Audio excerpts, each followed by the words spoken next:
Little did I know, it was only about to get worse. In my head, I remember thinking like, I'm gonna die anyway, just take it off. You're gonna feel like you're being ripped in half. The OB looks at me and she's like, listen, I'm going to manually remove your placenta. The screams that were coming out of me in pain, like begging them to stop. Hello friends, what's up? We are gonna try to do this without crying, but trigger warning, you may cry, I most definitely will cry. And if you are pregnant and don't like watching bad birth stories, maybe you skip this video. But even when I was pregnant, I tried to watch like all quote unquote traumatic birth stories so I can prep for them.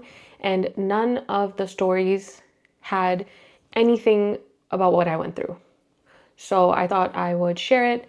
If you guys went through what I went through, maybe it can like give me a little bit of insight on what could have happened, if I could have prevented it, and all that kind of stuff. So let's get into the birth story.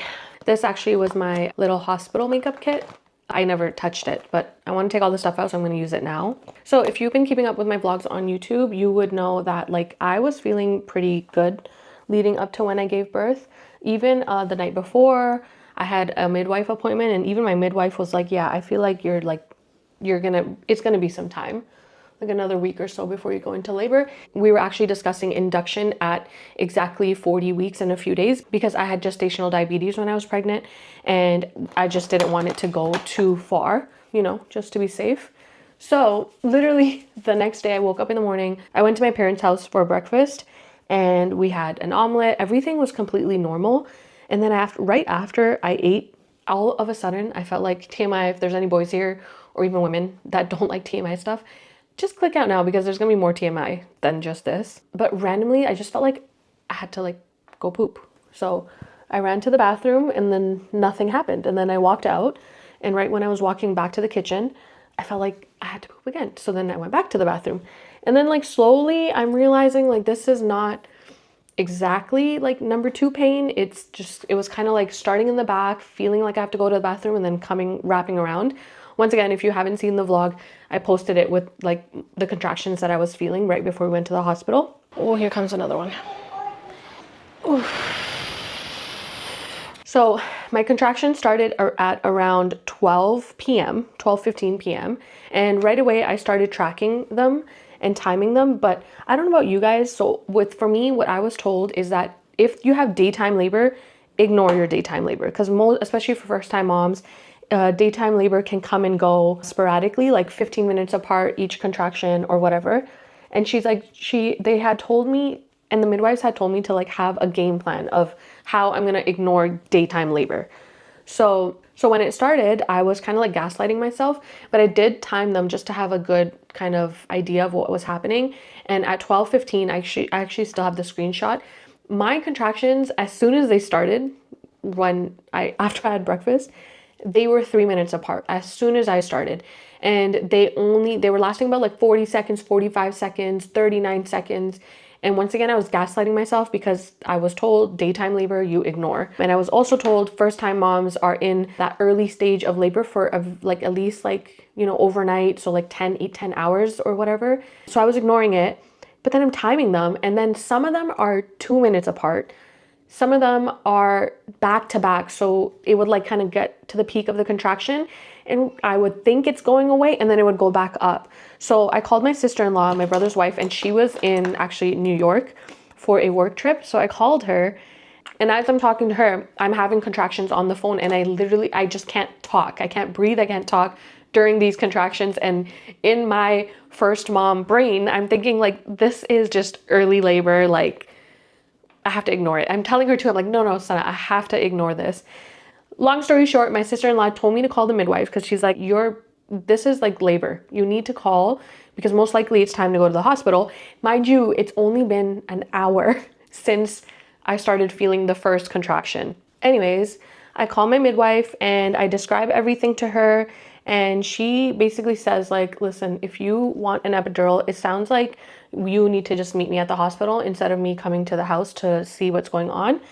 Meet me at the hospital and we'll see from there, because obviously she probably heard like all of my timings for my contraction and everything. And she was like, yeah, took me seriously enough. My biggest fear, because I heard so many stories, was getting to the hospital and then being turned away because, you know, you're not far along or dilated enough.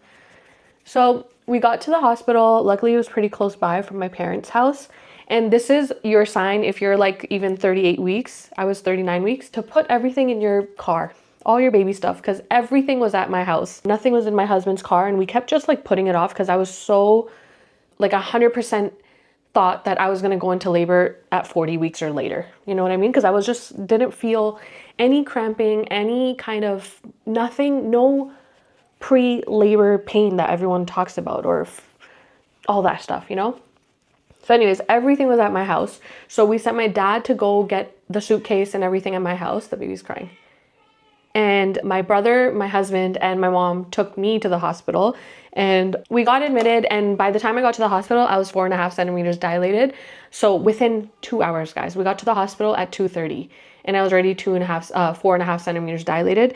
So did everything, whatever, we got checked in. Let's skip to basically, I got the epidural. I think, honestly, I want to say I got the epidural around when I was like 6 or 7 centimeters dilated because we got to the hospital like 2:30 and within 3 hours, I was already 9.5 centimeters dilated. Everything was happening so fast. So I was lucky to even get the epidural. Also, if you're scared of the epidural, it does not hurt. I promise you, that was the least painful thing. The IV that everyone talks about, it hurt more than the epidural. And even then, that didn't hurt that much. I was in a mid-contraction with my hand on the bed, like literally screaming into the bed while my husband was like doing the pelvic push things that they do. And they were putting in the IV in my hand and it hurt, but I didn't care, okay? And then finally the anesthesiologist came, they did the epidural. Honestly, the hardest part with that was staying hunched over, and my midwife came and just kind of hugged me because it was mid contractions to keep me still. So yeah, everything, we were like joking around, you guys. We were like, oh my God, the baby, everything is happening so fast. We had like a group chat with both of our families in it, and we're like, this is a FedEx Express baby because I didn't go through the early labor stages. I was fully in mid-labor and now I'm 10 centimeters dilated within what, like a matter of few hours? Like, you know what I mean? My water broke automatically at 10 centimeters as well by itself. So, anyways, long story short, you guys, I started pushing. Now pushing, I already was nervous. Like I was also my mom and my husband were both in the delivery room with me. Okay, so up until this part, we're thinking it's smooth sailing. Like everything is going so well. You know, I'm being told that pushing is the easy part because you have the epidural. My epidural actually wasn't working on my left side.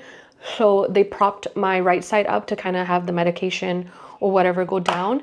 And it was working. And I don't know if everyone talks about like being fully numb and not being able to move your legs during the epidural, but I was able to move my legs, and you still have some feeling or sensation, but obviously not the pain. As soon as I got the epidural, like you could see on the monitor all of my contractions happening, but I wasn't feeling any pain. But with every contraction, you feel your stomach cramp a bit. I don't know how to explain it. It's such a weird feeling. So you know when a contraction is coming, but you're not feeling the pain of the contraction, which was amazing. We start pushing, and right away, the midwives noticed that when I'm pushing, after I stop pushing and the baby kind of like has a time of break, that's when his heart rate would drop. So it wasn't like during pushing, it was every time after. And it was like a significant drop in the little chart machine.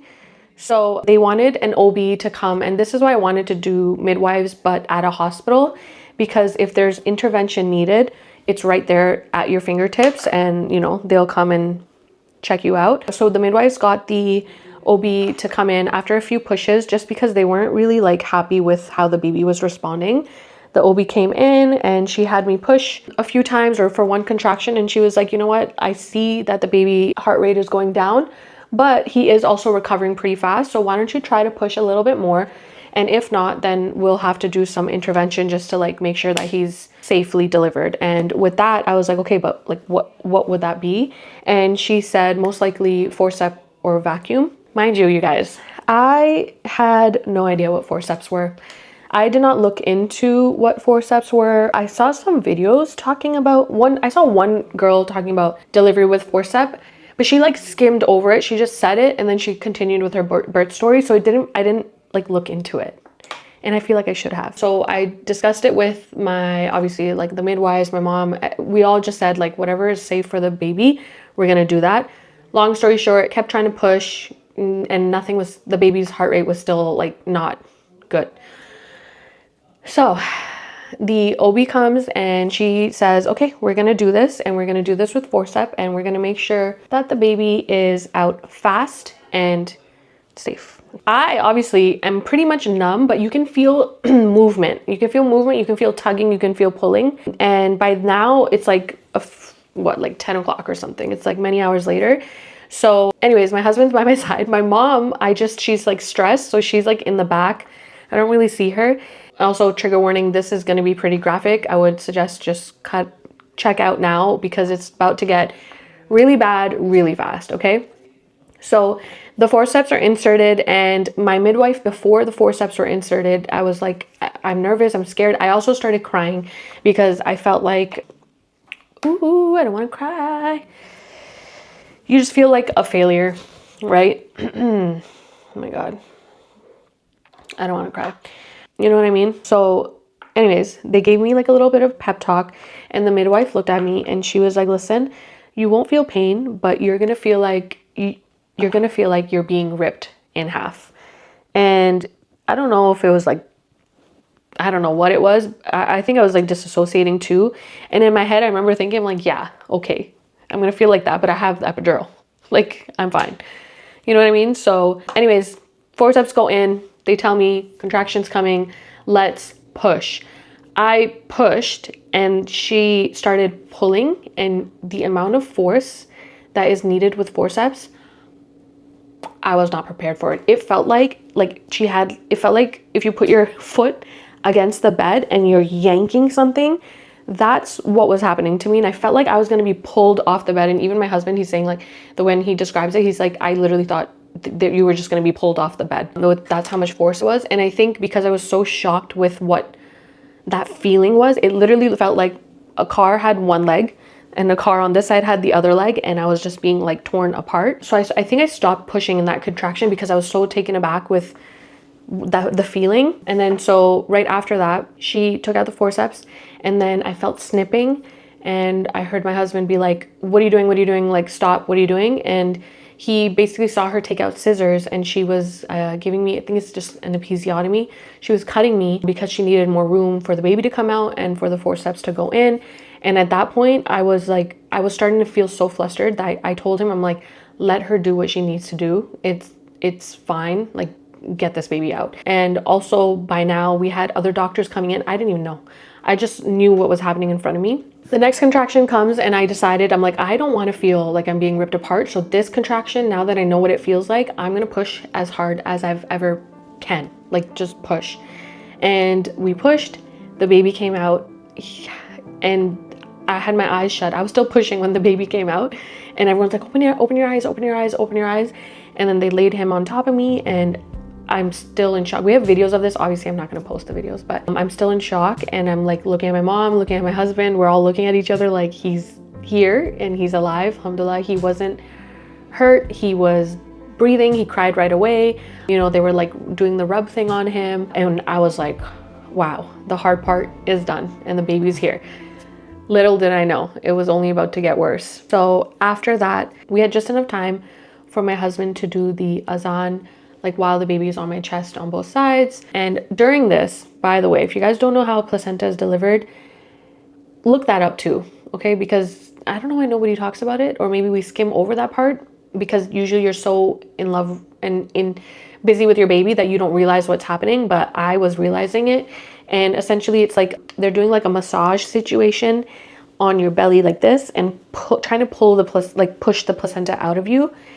Also, let's backtrack a little bit. Right before we started pushing with the forceps, nurses asked me, they're like, either you can let your placenta come out naturally, which could take up to like half an hour, or we can administer a medication to you that will release the placenta faster, and it will come out in 10 minutes.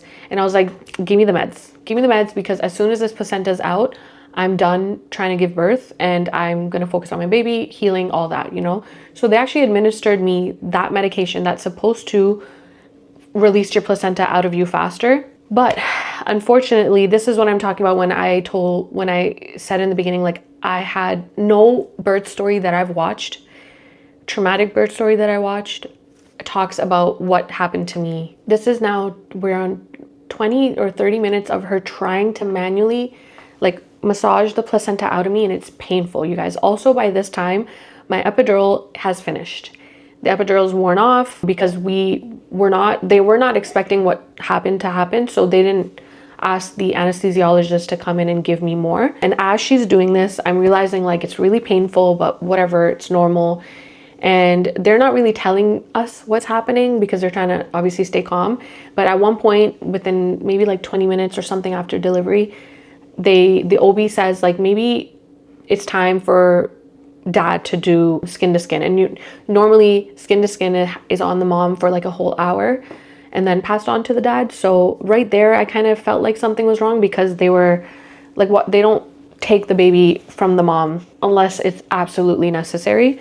So they took the baby off of me, told my husband to sit down, do skin to skin. My mom was with him. They're like taking photos and stuff. And she's now more aggressively trying to push on my stomach to get this placenta out. And now it's getting to the point where I actually have to start not screaming, but very loudly moaning every time she's doing it because it's so painful for me. And I'm telling her, this is really painful. This is really painful. Now, at this point, my husband and my mom started noticing that there's more doctors and stuff piling into the room, and she's just going in on my stomach, like pushing down, out. And I'm like, whatever, I'm screaming, and I'm telling her to stop. I'm like, can you stop? Or like, I'm like, I think the epidural's worn off. I'm like, can you give me more? And then my mom comes because my mom is a little frantic and she's hearing like the pain that I have in my voice. And she's like to the doctor, she's like, please just stop. Please just wait till she gets the more of the epidural. We were waiting for the anesthesiologist to come back at this point because they probably told him what's going on and that I need more. And the OB just literally told her, she's like, I'm sorry, but I'm not sorry. I need to remove this placenta. It's been 37 minutes of me trying to get it out. And if the placenta stays in your body for a long time, it can cause sepsis. It can cause an infection. It's basically a dead organ in your body and it needs to be removed within like the 30-minute mark. So she just said, no, I can't. I'm sorry, I can't. And she was very nice. Like, she was doing her job. At this point, my husband gave the baby, the midwives the baby, and came to my side. And the OB looks at me. Once again, I had no idea what this was. And she's like, listen, I'm going to manually remove your placenta because it's stuck. She's like, your placenta is stuck. It's not coming out. I'm going to manually remove it. And I don't know what's going on. You know what I mean? I'm in so much pain that I have no idea what that even means. And at this point, the anesthesiologist had come and administered more medication, but it takes about 20 minutes, they said, for it to kick in. So she warned me that it will be painful and that she's unable to wait for this epidural to kick back in before she does what she does. And what she does is once again, trigger warning, just click out if you guys don't like graphic images. And my husband said all he saw was her take her bare hand and go elbow deep inside. And from my end, I didn't see that, obviously. All I felt was something like scraping the inside of my stomach. I felt it all once again because there's no epidural, okay? Like, I'm sure there's some lingering in my system, but I'm feeling a lot of pain, okay? At this point, I'm screaming. I'm feeling her like doing this, getting it out. My husband is freaking out because he's like, what are you doing? Like, honestly, like, because at that point, when they take over, they're trying to save your life. You know what I mean? They're not going to just explain too much because they're busy trying to do what they need to do. And then they'll explain it to you later. And she's just going in, and what it felt like for at least 40 minutes or so, she was in. Eventually the placenta came out, and I'm skipping the part where, just think of me screaming the entire time. And also, while this is happening, I'm letting them know, like, you need to I was so uncomfortable. I'm like, take off the blood pressure machine, please. Like, I was like so anxious and uncomfortable in my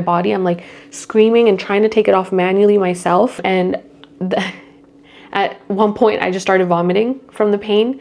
I told him, I'm like, I'm gonna pass out, because at this point, while she's removing the placenta, because she's basically like pulling it off the uterus, like it's stuck. She called it a sticky placenta. It stuck to the walls of the uterus and she yanked it off. At this point, I started hemorrhaging blood, which obviously they didn't tell me at that point, but I'm assuming around the same point is when I told her I'm gonna pass out. I'm like loopy. I feel like I'm gonna faint, even though like I'm in the bed, I'm not moving much, and they're trying to keep me up. And right after that, I start vomiting. I'm throwing up. My mom or my husband, both of them, whichever one of them, has like the vomiting bag right next to me, and I'm throwing up, and then my body just starts like convulsing. I heard about the epidural shakes. I don't know if this was the same thing, because it came, I don't know, actually, like I really don't know if it's from the epidural or from the pain that I was in, but my body starts like, I'm literally, my teeth are like chattering. I'm just like nonstop shaking like this. And it was so annoying because the nurses kept asking me if I'm cold. And I'm like, I'm not cold. I just can't stop shaking. And it was so, on top of everything else, just really uncomfortable to feel not in control of your body. So long story short, I think like a few hours later, it has to be a few hours later, because I gave birth around like 10:50. I didn't get stable until, and be able to change rooms until like around 2:30 a.m. So in between all of this, they gave me, obviously now, because she had her, they have to do it with bare hands apparently, because she was elbow deep in me with her hands. They had to give me antibiotics, all these things. I hemorrhaged like 2 liters of blood, they said. I was already like low in iron before that.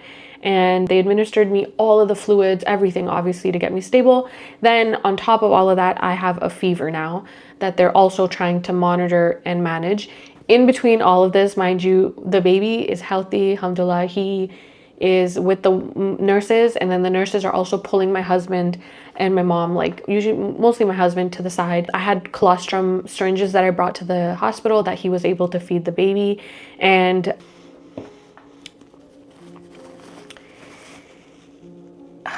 I don't want to cry. Hold on. Hold on. We're not gonna cry. I didn't even look really at my baby. I guess we all didn't. Like me, obviously my mom and husband made sure he was okay. And like they were with him, obviously, if he was crying and stuff. But we were all really, I guess collectively, they were concerned like of saving my life, and they were clearly like, you know, consumed with what was happening with me, because I was hemorrhaging, my placenta was stuck, and the screams that were coming out of me in pain, like begging them to stop, was probably traumatizing for them also, you know? So when they finally got the placenta out, they then obviously had to stop me from hemorrhaging. Then I had to get stitches, because not only did she obviously cut me, I also tore. The stitches took like 30 minutes or something crazy, guys. It was crazy, honestly. And it felt like I felt everything, but obviously I know that I didn't feel everything because I had the epidural, and I could only imagine if I didn't have it, how much pain that I would have been in, or maybe I would have just passed out from the pain. But you know what I don't know. It's just like a lot to deal with. So finally that happened. Then they wanted me to stay in the hospital for 3 days, obviously, to be monitored. And because I hemorrhaged so much, they thought that most likely I would need a blood transfusion, but they want to wait and do all of my blood tests and everything to make sure, to see like what exactly is needed. So at 3 a.m. we were finally transferred to the private room with the baby. And that is when they just like, I was on also, they prescribed me like narcotics, like I was literally on oxy because of how painful and how much trauma my body went through, that like it just, I can't even describe the pain that I was feeling. So I was on that, obviously not really being able to walk, but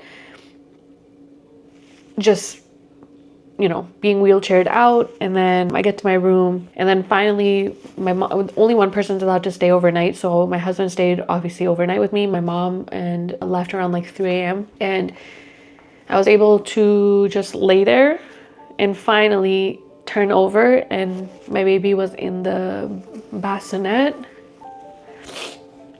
And even though like literally everything was hurting, to sit up it hurts because you have stitches, to lay down it hurts, everything just hurts. So I got, oh, guys, I don't want to cry. Okay, let's quickly. I gathered all of the energy I could. Husband was asleep. My husband and my mom in that delivery room, oh my God, they're like traumatized. They can't even talk about it without feeling or a certain type of way about it. Anyways, gathered all of the energy I could, put my bed up, leaned over, picked up my baby, and finally was able to like analyze his face.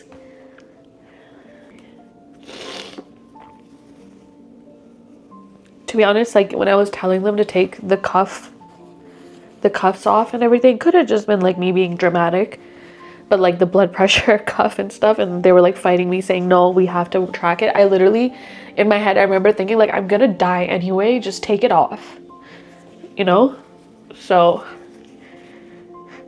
it just felt like never ending. I think it was like after delivery, like 4 hours of all of that stuff happening, which I'm sure like I've missed so many things to add into this. The next day, the OB, you know, came. She came every day to see me, and she even told me the next day, she's like, I went home and I was just thinking about you, because she had like a few other deliveries that night that obviously were not what I went through. Anyways, I wanted to share this because I obviously, like, I heard about forceps. Honestly, if the delivery was just forceps, I would do it again in a heartbeat. I would not even like hesitate. I would do it again, because even though a lot of now that the stories that I'm looking into, when they say that like their birth was traumatic, they talk about just the forceps part, I would do it again, no like hesitation, because compared to like what happened after, it was honestly nothing.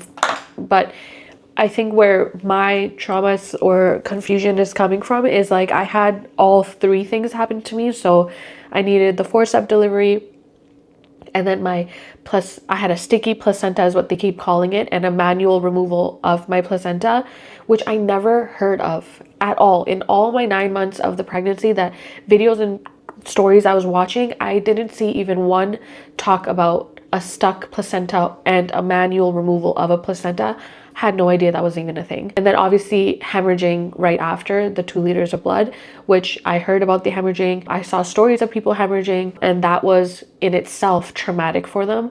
So I think for me especially, like I was prepared for maybe one thing to happen, but for me, I had like the 3 things happen back to back. Also the epidural wearing off, and then just like all just dealing with all of that. And then obviously I'm still recovering now.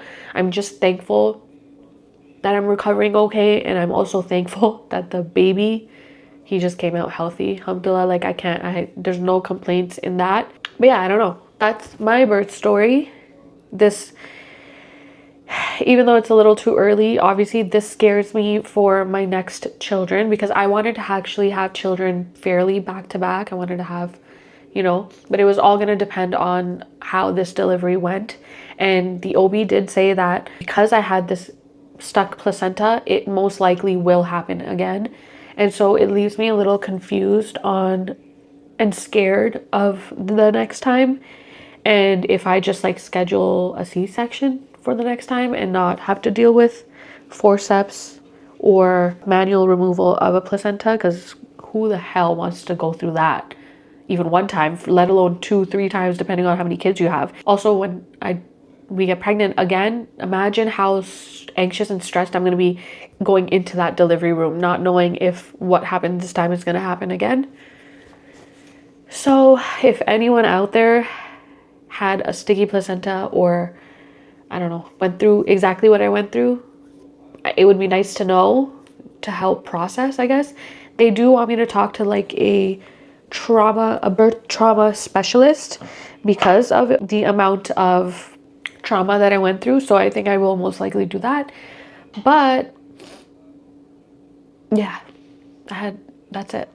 That is my birth story. I am on the other side, thankful for a healthy baby and a slow but progressing healing journey for myself. So yeah, that's it. Thank you guys for watching, and I will hopefully see you on the other side. I'm still trying to figure out like mom life, and right now my parents are with me and they do more than half of the work, so we're gonna have to figure out a new schedule and stuff. So okay, bye.